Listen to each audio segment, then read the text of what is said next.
नमस्कार, news room में आप सभी का स्वागत है।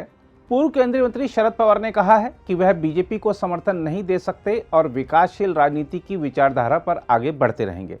पवार का यह बयान उनके भतीजे अजीत की उस अपील के बाद सामने आया है जिसमें उन्होंने अपने चाचा से नाराजगी छोड़कर बीजेपी के साथ आने की अपील की थी।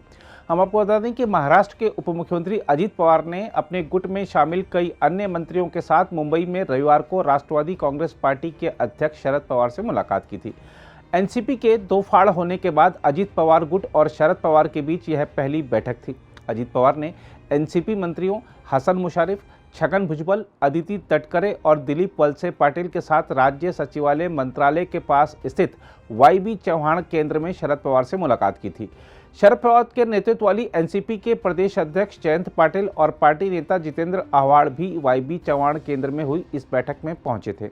हम आपको यह भी याद दिला दें कि इससे पहले शुक्रवार को अजित पवार ने एनसीपी प्रमुख के सिल्वर ओक स्थित आधिकारिक आवास में जाकर अपनी चाची प्रतिभा पवार से मुलाकात की थी, जिनकी एक अस्पताल में हाल ही में सर्जरी हुई है। अजीत को अपनी चाची का काफ़ी नज़दीकी समझा जाता है और चाची ने ही अजीत को वर्ष 2019 में एनसीपी में वापस लाने में अहम भूमिका निभाई थी। बताया जा रहा है कि रविवार की बैठक के दौरान अजित पवार ने शरद पवार से आग्रह किया कि पार्टी ने महाराष्ट्र सरकार में शामिल होने का जो निर्णय लिया है उस पर अपनी सहमति जताएं और एनसीपी को विभाजित होने से बचाएं।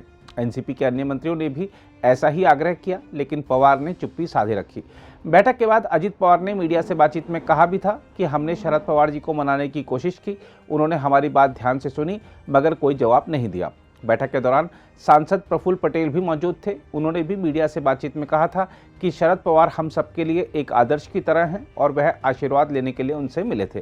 प्रफुल्ल पटेल ने कहा, हमने शरद पवार से एनसीपी को एकजुट रखने का अनुरोध किया। हमने उनसे अगले कुछ दिनों में हमारे अनुरोध के बारे में सोचने और हमारा मार्गदर्शन करने के लिए भी कहा। उन्होंने चुपचाप हमारी बात सुनी लेकिन कुछ नहीं कहा। मगर अब जो पवार का बयान सामने आया है वह दर्शा रहा है कि एनसीपी का एकजुट होना मुश्किल है।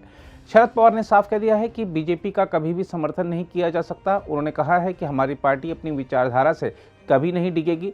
उन्होंने कहा है कि हम पार्टी को फिर से खड़ा करने का प्रयास करेंगे। इस बीच खबर आई कि शरद पवार विपक्षी दलों की बेंगलुरु में आयोजित बैठक में हिस्सा नहीं लेंगे, जिससे तमाम तरह की अटकलों को बल मिला। लेकिन अब उनके नेतृत्व वाली एनसीपी ने साफ कर दिया है कि शरद पवार और उनकी बेटी सुप्रिया सुले विपक्षी दलों की बैठक में हिस्सा लेने बेंगलुरु जाएंगे। इस बीच महाराष्ट्र विधानसभा सत्र की आज हंगामेदार शुरुआत हुई। महाविकास आघाड़ी के विधायकों ने महाराष्ट्र विधानसभा सत्र से पहले विभिन्न मुद्दों को लेकर राज्य सरकार के खिलाफ महाराष्ट्र विधानसभा के बाहर विरोध प्रदर्शन किया। हम आपको यह भी बता दें कि विपक्षी खेमे में शामिल शिवसेना, यूबीटी, कांग्रेस और राष्ट्रवादी कांग्रेस पार्टी शरद पवार गुट ने विधानसभा के मानसून सत्र की पूर्व संध्या पर महाराष्ट्र सरकार की ओर से रविवार को आयोजित चाय पार्टी का भी बहिष्कार किया था। वहीं मुख्यमंत्री एकनाथ शिंदे ने विपक्षी दलों पर तंज कसते हुए कहा है कि लगता है कि वे उम्मीद खो चुके हैं और भ्रमित हैं। शिंदे ने संवाददाता सम्मेलन में कहा कि राज्य में विपक्षी दल शायद ही कहीं दिखते हैं और लोगों को उनकी तलाश करनी पड़ेगी। अगर आप भी लेना चाहते हैं देश दुनिया की तमाम जानकारी तो आज ही सब्सक्राइब करें हमारे चैनल को। साथ ही नीचे दिए बेल आइकन को जरूर दबाएं ताकि हर अपडेट आप तक पहुंच सके।